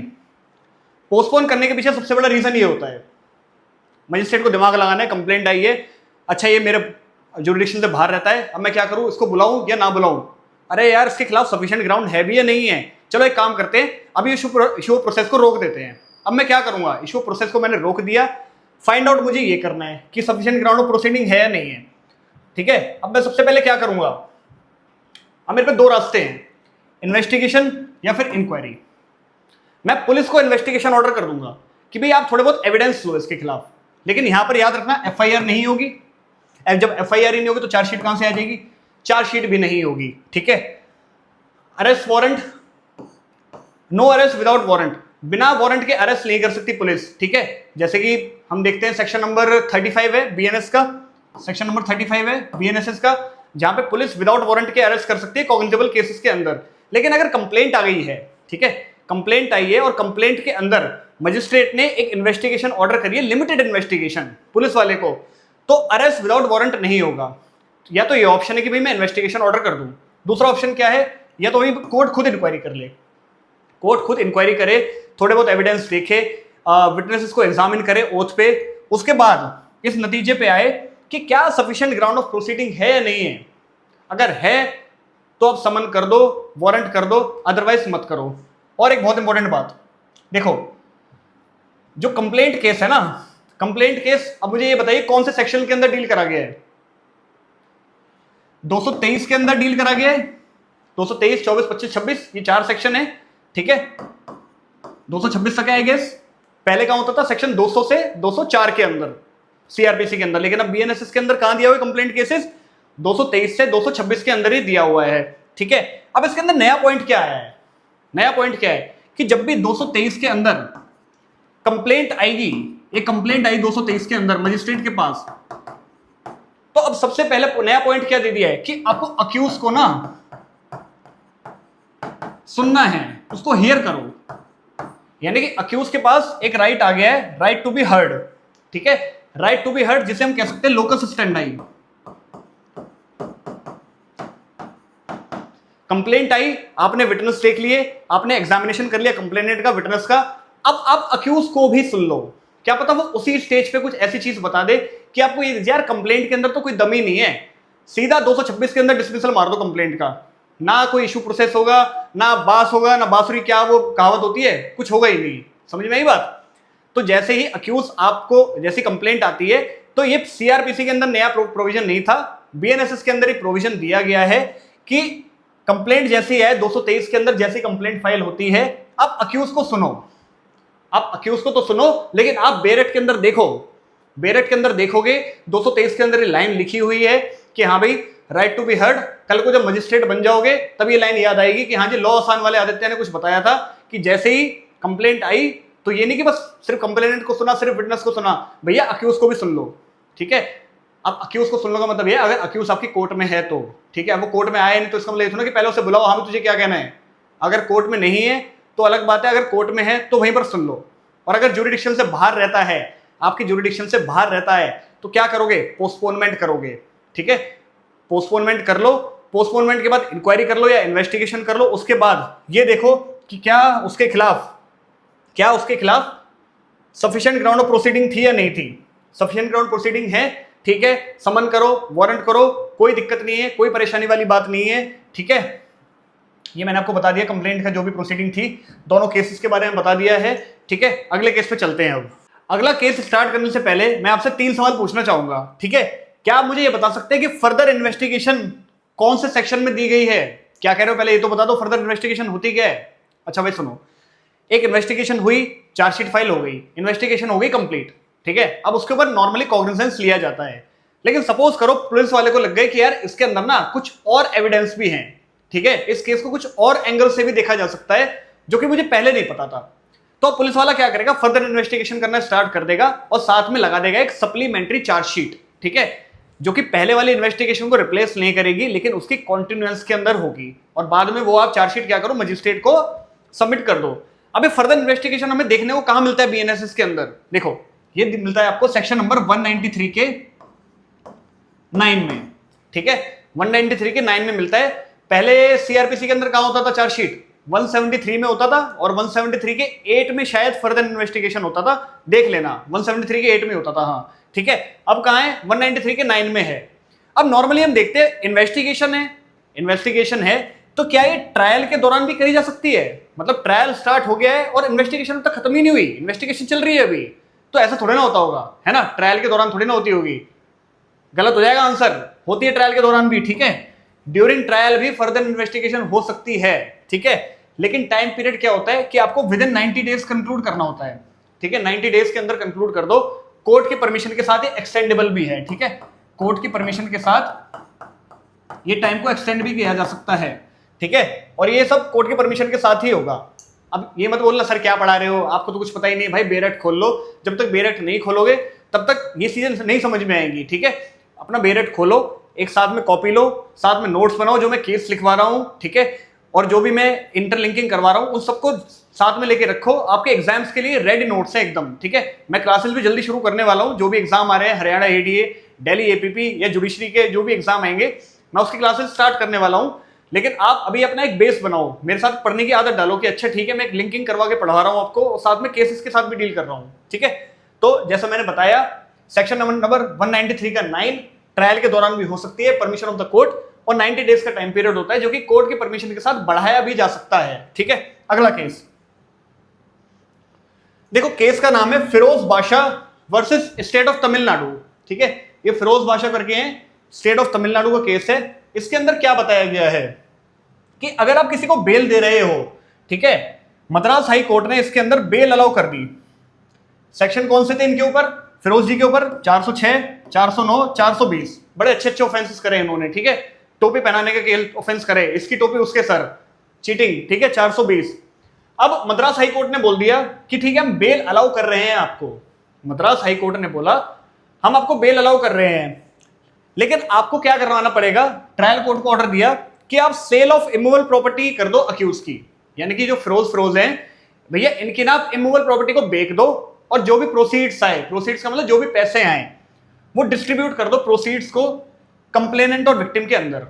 इस बेसिस पे हम बेल दे रहे हैं। तो भाई मैं कह रहा हूं बेल दे क्यों रहे हो? उसकी किडनी निकाल लो, इससे अच्छा तो, ठीक है? प्रॉपर्टी क्यों ले रहे हो? उसकी किडनी निकाल के बेच दो, वो ज्यादा बढ़िया रहेगी, ठीक है? तो ऑनरेबल सुप्रीम कोर्ट ने क्या कहा कि भाई ये इम्परमिसिबल है, ऐसा कुछ नहीं होता, ठीक है? इम्परमिसिबल इन लॉ। और क्योंकि अगर आप प्रॉपर्टी बिकवा रहे हो तो ये तो हम सीपीसी में पढ़ते हैं, तो ये तो सिविल रिलीफ हो गया एक तरह से, तो इसलिए sale can not be ordered, sale order नहीं होगी, ठीक है? क्योंकि क्रिमिनल केस है, आप बेल दे रहे हो तो बेल के ग्राउंड्स क्या हैं कि हाँ भी ये bail is a rule, jail is an exception. ये जो ऑफेंस करा है इतने ज्यादा ग्रेव नहीं है कि बहुत ज्यादा लार्ज सोसाइटी इफेक्ट हो रही है, ठीक है? इन्वेस्टिगेशन कोऑपरेट करेगा, भागेगा नहीं, श्योरिटी दे दी, सिक्योरिटी दे दी, देन फाइन, ठीक है, आप बेल दीजिए। प्रॉपर्टी बिकवाने का क्या मतलब है, ठीक है? तो ये कहा फिरोज बादशाह वर्सेस स्टेट ऑफ तमिलनाडु के अंदर। अच्छा, इनके ऊपर सेक्शन ये 3 लगे हैं, यानी कि आईपीसी का सेक्शन है 406, 409, 420, ठीक है? 406 और 409 तो बात करते हैं क्रिमिनल ब्रीच ऑफ ट्रस्ट की। अब मुझे ये बताओ बीएनएस के अंदर क्रिमिनल ब्रीच ऑफ ट्रस्ट कहां पर दे रखा है? बताइए। 416 में दिया हुआ है, 416 में ही दिया हुआ है, ठीक है? मैं फिर से कह रहा हूं, अगर एक आध चीज मेरे से कोई मिस हो जाए तो मेरे पीछे मत पड़ जाना, ठीक है? कमेंट सेक्शन के अंदर बता देना सर आपने यहां ये गलती कर रखी है, ठीक है? मैं उसको सुधार लूंगा, ठीक है? 416 के अंदर क्रिमिनल ब्रीच ऑफ ट्रस्ट दे रखा है। और अच्छा, पहले क्या होता था आईपीसी के अंदर? क्रिमिनल ब्रीच ऑफ ट्रस्ट 405 में दिया होता था, 406 में, सॉरी 406 में दिया होता था, 406, 7, 8, 9 ऐसे दिया होता था। अब 416 के अंदर सारे क्रिमिनल ब्रीच ऑफ ट्रस्ट आ गए हैं कि सर्वेंट कर रहा है, क्लर्क कर रहा है, एंट्रस्टमेंट हो रहा है, तो सारे एक ही जगह पे दे रखे, अलग अलग क्लॉजेस के अंदर। अगेन डायरेक्ट पढ़ना पड़ेगा, ठीक है। 409 और 406 यानी कि 416 में आ गए। चीटिंग कहां पर दे रखा है? चीटिंग दे रखा है 318 के अंदर, ठीक है। जो 420 था अब वो 318 हो गया है, ठीक है। अच्छा, अब मुझे आप बता सकते हो थेफ्ट कहां पर दे रखा है? प्रॉपर्टी वाले ऑफेंस से डील कर रहे हैं तो थेफ्ट कहां दिया हुआ है? बीएनएस के अंदर थेफ्ट कहां है? थेफ्ट 303 में है, 303 के अंदर थेफ्ट है, ठीक है। 303 के अंदर थेफ्ट है। अच्छा, जब 303 के अंदर थेफ्ट है तो 304 में क्या है बताइए? नया ऑफेंस इंक्लूड हुआ है, इसलिए मैं पूछ रहा हूं नया। मुझे कोई शौक नहीं है आपका वाइवा लेने का। हाँ भाई, मुझे शौक भी है क्योंकि मुझे तो पढ़ाना है, मुझे तो आपकी तैयारी करवानी है प्रीलिम्स की। तो बताइए 304 के अंदर एक नया ऑफेंस आया बीएनएस के अंदर, कौन सा है? स्नैचिंग। सुना है ना भाई, यहां भी कोई आंटी जा रही होती है रिक्शे में, चेन तोड़ के ले गया, या फोन सुन रहे हो, फोन ही चुरा के ले गया आपका, तो ये ऑफेंस कहां पर कवर्ड हो जाएंगे? अब 304 के अंदर, स्नैचिंग के अंदर। अच्छा, कमाल की बात है, ये स्नैचिंग पहले हरियाणा के अंदर ऑफेंस था, जो कि बीएनएस के अंदर भी आ गया है, ठीक है। देखो कितनी अच्छी जानकारी दे रहा हूं मैं आपको। स्नैचिंग के लिए पहले क्या होना चाहिए? थेफ्ट। मतलब जैसे कहते हैं ना कि भाई कल्पेबल होमिसाइड, मर्डर के लिए पहले क्या जरूरी होना चाहिए? Culpable homicide. ऐसी स्नैचिंग के लिए पहले क्या जरूरी है? थेफ्ट। बिना थेफ्ट के स्नैचिंग नहीं होती, ठीक है। 304 के अंदर दे रखी है, याद रखना इस चीज को। अच्छा, अब मैंने बात करी बेल की, ठीक है, मैंने बात करी बेल की। तो अब ये बताइए कि बीएनएसएस के अंदर बेल कहां पर दिया हुआ है? बताइए, बेल कौन से चैप्टर में दिया हुआ है? चैप्टर 35 है, 35 के अंदर बेल दिया हुआ है।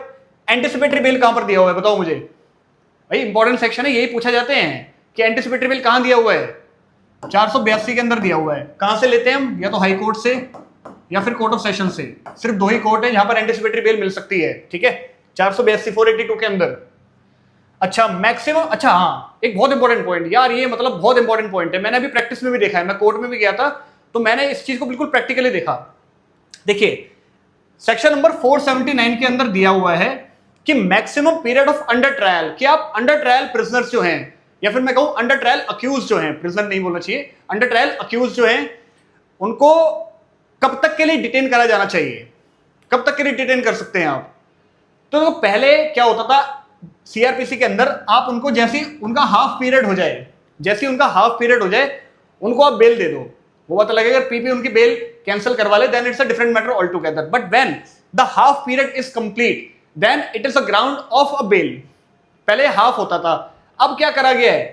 सेक्शन नंबर 479 के अंदर जो फर्स्ट टाइम ऑफेंडर्स हैं, फर्स्ट टाइम ऑफेंडर, उनको 1/3 कर दिया गया है, उनका 1/3 कर दिया गया है। फॉर एग्जाम्पल, अगर एक ऑफेंस पनिशेबल है 3 साल से, ठीक है, 3 साल का ऑफेंस पनिशेबल है, तो पहले क्या होता था? अगर उन्होंने 1.5 साल काट लिया तो उनका बेल का ग्राउंड बनता था। अब अगर उन्होंने 1 साल काट लिया, क्योंकि 3 का 1/3 क्या होगा? 1 साल। अब अगर उन्होंने 1 साल की पनिशमेंट काट ली है या 1 साल की जेल काट ली है, ये एक तरह से ग्राउंड ऑफ बेल हो गया।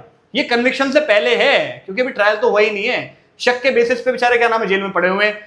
तो गवर्नमेंट ने सोचा, लेजिस्लेशन ने सोचा कि चलो एक काम करते हैं, अंडर ट्रायल को, क्योंकि भाई ओवरक्राउड हो रहा है प्रिजन के अंदर, तो ओवरक्राउड कम करने के लिए इस हाफ को 1/3 कर दिया, और इससे बहुत सारे कैदी छूटे हैं अभी, बहुत सारे क्या नाम है अक्यूज छूटे हैं अभी, ठीक है।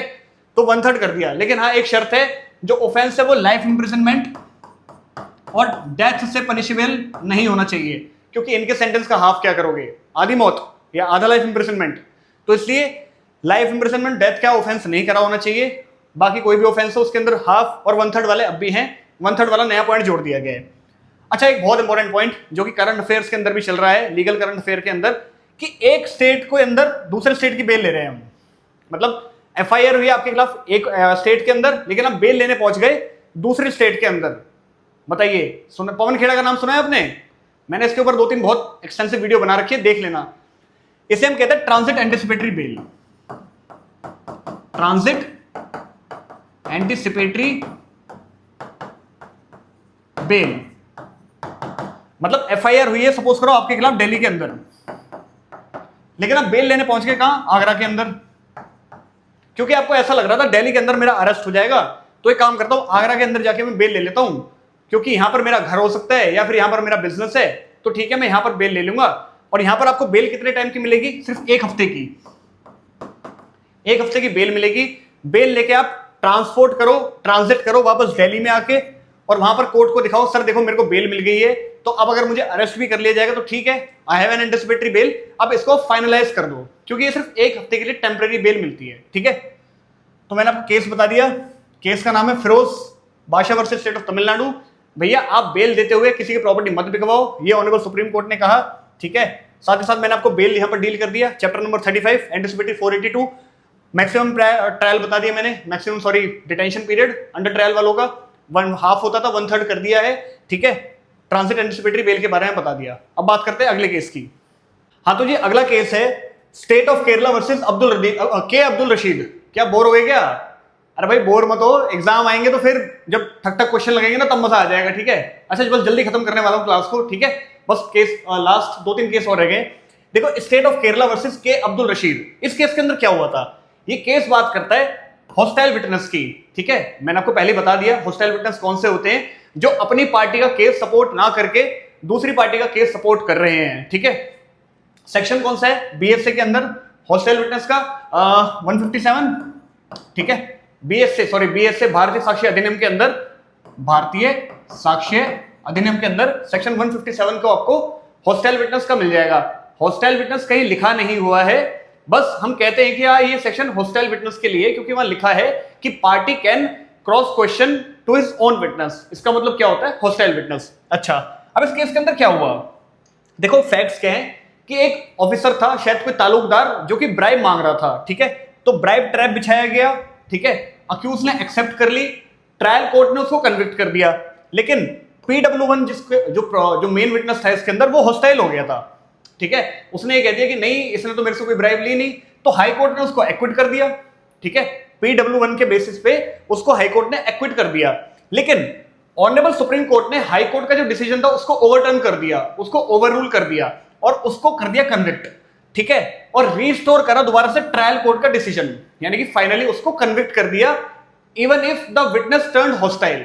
क्योंकि देखो हॉस्टाइल विटनेस का मतलब ये नहीं है कि भैया अब इसकी जो टेस्टिमनी है ना हम इसको एंटायरली रिजेक्ट कर देंगे, ऐसा बिल्कुल भी नहीं है। क्यों?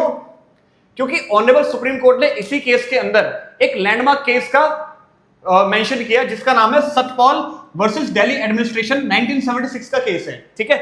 इसमें क्या कहा गया कि अगर एक विटनेस बिदक भी जाता है, हॉस्टाइल भी हो जाता है, तो ऐसा नहीं कि भाई चलो ठीक है ये तो झूठ बोल रहा है इसकी टेस्टिमनी को रिजेक्ट मारो, नहीं, आप एग्जामिन करो होल टेस्टिमनी, आप उसकी पूरी टेस्टिमनी देखो, उसके बाद एक्सट्रैक्ट करो कि रिलायबल पोर्शन कौन सा है, क्रेडिबल पोर्शन कौन सा है, ठीक है।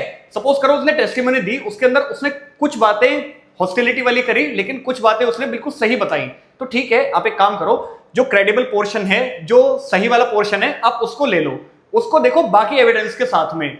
अगर रिलायबल पोर्शन और अदर सर्कमस्टांशियल या फिर any kind of evidence indicate towards the guilt of the accused, then even if the witness has turned hostile, it will make no difference to the case।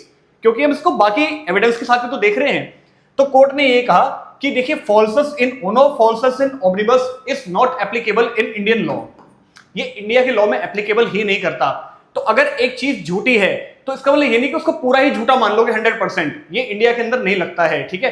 तो ये question आ सकता है कि क्या India के अंदर falsus in uno falsus in omnibus लगता है या नहीं लगता? तो इसका बेस्ट एग्जांपल क्या है? हॉस्टाइल विटनेस का केस क्या है? सतपाल वर्सेस दिल्ली एडमिनिस्ट्रेशन का केस है, ठीक है। कि आपको पूरी टेस्टिमनी देखनी है, उसके बाद आप इस नतीजे पे पहुंचिए, इस निष्कर्ष पे पहुंचिए कि हाँ इस विटनेस की हमें टेस्टिमनी रखनी है या नहीं रखनी, ठीक है। मेन केस का नाम क्या है? स्टेट ऑफ केरला के अब्दुल रशीद, ठीक है। अच्छा अगला केस है, देखो अगला केस बहुत इंपॉर्टेंट है, मैं कहूंगा एक्सट्रीमली इंपॉर्टेंट केस। ये केस बात करता है S Balgopal versus state of Tamil Nadu. किसके ऊपर है? मेडिकल नेग्लिजेंस के ऊपर। देखो मेडिकल नेग्लिजेंस अपने आप में ना एक बहुत मैं कहूं डिबेटेबल टॉपिक है, ठीक है। क्योंकि ये एक केस नहीं है, बल्कि इसको हम टॉर्ट के साथ भी जोड़ सकते हैं, इसको हम कंज्यूमर प्रोटेक्शन के साथ भी जोड़ते हैं, इसको हम क्रिमिनल केस के अंदर भी जोड़ते हैं। तो ये काफी एक मैं कहूं एक्सटेंसिव अपने आप में कॉन्सेप्ट है। तो देखो इस केस के अंदर क्या हुआ, एक ऑर्किडेक्टोमी का ऑपरेशन करना था, यानी कि टेस्टिकल्स का रिमूवल करना था एक बच्चे का। एलिगेशन क्या लगी डॉक्टर के ऊपर कि फादर ने ऑर्किडेक्टोमी की कंसेंट नहीं दी, बल्कि किसी एक और ऑपरेशन की कंसेंट दी जो कि भाई बच्चे के प्राइवेट पार्ट से कनेक्टेड था, ठीक है। लेकिन ऑनरेबल सुप्रीम कोर्ट ने डॉक्टर को एक्विट कर दिया, कहा कि कि मेडिकल बोर्ड ना बेस्ट जज है, ठीक है, और इसलिए नो मेडिकल नेग्लिजेंस, इसलिए डॉक्टर के खिलाफ कोई मेडिकल नेग्लिजेंस प्रूव नहीं होता है जस्ट बिकॉज एक सिमिलर टर्म मैं कहूं एग्जैक्टली यूज नहीं करा गया, ठीक है। ऑर्किडेक्टोमी है या ऑर्किथोलॉजी, कुछ एक प्रॉपर एक टर्म जो होगा मेडिकल टर्म है, अगर आपने वो स्लैश में भी यूज कर दिया तो इसका मतलब क्या है कि हाँ आपने कंसेंट ले ली है, और यहां पर ना कोई मैलिस पाया गया है ना ही कोई मेडिकल नेग्लिजेंस थी, इससे डॉक्टर को यहां पर एक्विट कर दिया गया। अब देखिए मेडिकल नेग्लिजेंस के ऊपर सिर्फ इतनी जानकारी आपके लिए सफिशिएंट नहीं है कि हाँ ठीक है एक मेडिकल नेग्लिजेंस है तो कन्विक्ट कर दो, अदरवाइज एक्विट कर दो, ये तो कोई भी बता देगा आपको, लेकिन मेन चीजें क्या हैं, ये कहां से चीजें ड्राइव हुई है वो मैं आपको बताता हूं। देखो सबसे पहली बात तो इसको हम कंज्यूमर प्रोटेक्शन के अंदर जोड़ सकते हैं। एक बहुत इंपॉर्टेंट केस है Indian medical association versus VP Shanta, ठीक है। इसके अंदर क्या कहा गया, अगर डेफिशिएंसी इन सर्विस है कि अगर एक मेडिकल प्रैक्टिशनर ने, एक डॉक्टर ने सर्विसेज आपको ठीक से नहीं दी तो वो क्या बन जाएगा, कंज्यूमर प्रोटेक्शन का एक केस बन जाएगा जो कि टॉर्ट के अंदर भी लेके जाया जा सकता है और आप कंपनसेशन डिमांड कर सकते हैं, ठीक है। फिर एक इंटरनेशनल केस आया था बॉलम वाला केस, जिसे हम बॉलम टेस्ट के नाम से भी जानते हैं। अगर कोई पूछे बॉलम टेस्ट किस चीज से रिलेटेड है तो भाई मेडिकल नेग्लिजेंस से रिलेटेड है। बॉलम वर्सेस फ्रायन हॉस्पिटल मैनेजमेंट, इसके अंदर क्या कहा गया कि भाई देखो ऐसा है कि आप क्या नाम है मेडिकल नेग्लिजेंस को एक कॉम्प्रिहेंसिवली देखो, ठीक है, क्योंकि इसके अंदर अगर डॉक्टर एक बेस्ट इंटरेस्ट दिखा रहा है कि हाँ भाई डॉक्टर को लग रहा है कि भाई मेरी कंसेंट जो मैंने ऑपरेशन करा है वो बिल्कुल ठीक है, तो उस चीज के अंदर फिर कोई इश्यू नहीं होना चाहिए, ठीक है। तो यहां पर मैं कहूं कि पेशेंट को प्रॉपर तरीके से सेंट्रिक नहीं बनाया गया। वहीं पर समीरा कोहली का केस आया, ये बहुत इंपॉर्टेंट केस है। समीरा कोहली के केस के अंदर क्या बताया कि डॉक्टर्स को डिस्क्लोज करना चाहिए कि भाई पेशेंट की हेल्थ के ऊपर क्या रिस्क आ सकते हैं, ठीक है, पेशेंट की हेल्थ पे क्या रिस्क आ सकते हैं। इसके बाद में क्या होता है, फिर हम इसको क्रिमिनली कहां पर डील कर सकते हैं कि भाई ये क्रिमिनल कहां पर डील हो सकता है। अब तो सेक्शन 304 कैपिटल ए बात करता था, ठीक है, सेक्शन 304 कैपिटल ए बात करता था आईपीसी का, किसका, आईपीसी का, कि रैश एंड नेग्लिजेंट एक्ट के थ्रू अगर किसी की डेथ हो जाए तो फिर क्या होता था। इसके अंदर जो मेडिकल नेग्लिजेंस का एक लैंडमार्क केस है वो है Jacob Mathew versus state of Punjab, 2005 का केस है, जहां पर यह बताया कि आप किसी भी ना नॉर्मल नेग्लिजेंस के लिए, या फिर मैं कहूं एक नॉर्मल थोड़ी बहुत गलती हो गई तो उसके पीछे आप मेडिकल नेग्लिजेंस का केस नहीं बना सकते सेक्शन नंबर 304 कैपिटल ए के अंदर। व्हाट इज दी साइन क्वा नॉन, मेन रिक्वायरमेंट क्या है, ग्रॉस नेग्लिजेंस, यानी कि नेग्लिजेंस इतना नहीं, बहुत बड़ा नेग्लिजेंस होना चाहिए डॉक्टर के पार्ट पे, तब जाके क्रिमिनल लायबिलिटी बनेगी। अच्छा ये तो 304 कैपिटल ए के अंदर था। आप मुझे बता सकते हैं बीएनएस के अंदर रैश एंड नेग्लिजेंट एक्ट या फिर मैं कहूं मेडिकल नेग्लिजेंस कहां पर कवर्ड है, बताइए। ये है सेक्शन नंबर 106 के अंदर, ठीक है, जहां पर रैश एंड नेग्लिजेंट एक्ट की बात करी गई है, साथ ही साथ मेडिकल का भी बात करा गया है, ओके, और साथ ही साथ एक ट्रक ड्राइवर के केस, ट्रक ड्राइवर की भी बात करी गई है। ट्रक या फिर कोई व्हीकल, अगर व्हीकल हिट करके चला जाए तो फिर कितनी पनिशमेंट होती है, ठीक है, ये सारी चीज सेक्शन नंबर 106 के अंदर डील कर रखी है। कमेंट सेक्शन के अंदर जरूर बताओ कि क्या पनिशमेंट्स एग्जैक्टली दे रखी हैं, ठीक है।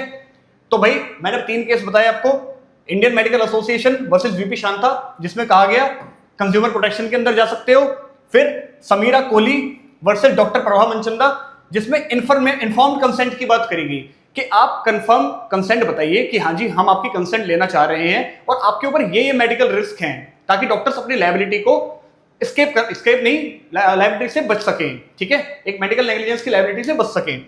तीसरा केस मैंने आपको बता दिया, Jacob Mathew versus state of Punjab, जहां पर बात करेगी ओनली ग्रॉस नेग्लिजेंस की, not simple lack of care, just एक सिंपल लैक ऑफ केयर थी, तो इसके बेसिस पे मेडिकल नेग्लिजेंस आपका नहीं बनेगा, ठीक है। अगले केस पे चलते हैं। हाँ अगला केस है, ये बहुत इंपॉर्टेंट केस है, Shiv Kumar versus state represented by police. इसके अंदर क्या कहा गया, देखिए यहां पर एक आदमी ने दूसरे को बोल दिया बास्टर्ड, ठीक है, जो कि अपने आप में गाली होती है, लेकिन कोर्ट ने कहा कि भाई ऑब्सीन नहीं है ये, ऑब्सीन का मतलब ये अश्लील कोई चीज नहीं है, ठीक है, इसलिए सेक्शन 294 आईपीसी के अंदर कन्विक्शन नहीं हो सकती, क्योंकि कोर्ट ने कहा कि अपूर्वा वर्सेस एनसीटी दिल्ली के अंदर यह कहा गया कि ऑब्सैनिटी तभी लगती है जब आपने कोई सेक्सुअल या फिर लस्टफुल थॉट्स के बारे में बात करी गई हो। महज एक बास्टर्ड कह देना कहीं भी अपने आप में सेक्सुअल या फिर मैं कहूं प्रूरिएंट, ठीक है, लैसविशियस, ये सारे सिनोनिम्स हैं, लस्टफुल, ये चीजें कहीं भी शो नहीं कर रहा है, तो ठीक है, यहां पर कन्विक्शन नहीं हो सकता। अच्छा 294 तो आईपीसी के अंदर ऑब्सैनिटी की बात कर रहा है। अब आप मुझे ये बताइए बीएनएस के अंदर कौन कौन से सेक्शन है जो कि ऑब्सैनिटी को डील कर रहे हैं, बताएंगे मुझे? ये सेक्शन 294 से स्टार्ट हो रहे हैं शायद, ठीक है। 294 के अंदर बात कर रहे हैं कि आपने सेल कर दिया बुक, अश्लील साहित्य की बात करूं मैं तो आपने अगर 294 के अंदर सेल कर दिया, 295 के अंदर अगर चाइल्ड को सेल कर दिया। अब ये प्रीलिम्स का बहुत इंपॉर्टेंट क्वेश्चन बन सकता है, क्योंकि जब आईपीसी के अंदर शायद इसको सेक्शन 293 के अंदर डील करा गया था, जहां पे चाइल्ड की जो एज थी वो डिफाइन कर रखी थी सिर्फ 20 साल से अंडर, यानी अगर एक बच्चा 20 साल से अंदर है तो ये सेक्शन अट्रैक्ट होगा। अब यहां पर क्या कर दिया 295 बीएनएस के अंदर सिर्फ चाइल्ड वर्ड है, एज लिमिट को हटा दिया गया है। अब कोई एज लिमिट नहीं है, सिर्फ चाइल्ड होना चाहिए, ठीक है। चाइल्ड है तो वही ठीक है। उसके बाद सेक्शन नंबर आता है आपका 296 ऑब्सीन एक्ट की, ठीक है। एक्ट या फिर आप कोई अश्लील गाने गा रहे हो, ठीक है, तो ये सेक्शन लग जाएगा आपका। इसके बाद ये 3 सेक्शन है जो कि ऑब्सैनिटी से डील कर रहे हैं। इसके साथ एक चौथा सेक्शन भी पढ़ा जाता है, लेकिन वो ऑब्सैनिटी से नहीं है, लेकिन हाँ उसके जस्ट बाद है, जो कि बात करता है किस चीज की, बताइए?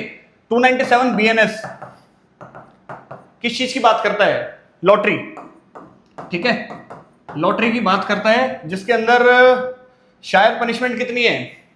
6 महीना पनिशमेंट है, 6 महीना तो पनिशमेंट है। और अगर किसी ने पब्लिश करा है कि हाँ जी आओ लॉटरी खेल लो हमारे यहाँ आके, तो उसके ऊपर फाइन लग जाता है 5000 रुपीज का, ठीक है, 5000 रुपीज का उसके ऊपर फाइन लग जाता है, ठीक है। तो ये कुछ इंपॉर्टेंट केस थे जो मैंने आपको बता दिए हैं, ठीक है। कौन कौन से केस हमने डिस्कस कर लिए? हमने हॉस्टाइल विटनेस का केस डिस्कस कर लिया, मेडिकल नेग्लिजेंस का कर लिया, जॉइंट डिस्क्लोजर का केस कर लिया, और कौन से कर लिए, ठीक है, ऑब्सैनिटी वाला कर लिया हमने। तो ये क्रिमिनल केसेस मैंने डील कर लिए हैं। सिविल केसेस के ऊपर बहुत जल्दी मैं वीडियो बनाने वाला हूं, और भी जो करंट के लीगल टॉपिक्स चल रहे हैं उसके ऊपर मेरी वीडियो आप देख सकते हैं चैनल पे, लॉ आसान विद आदित्य।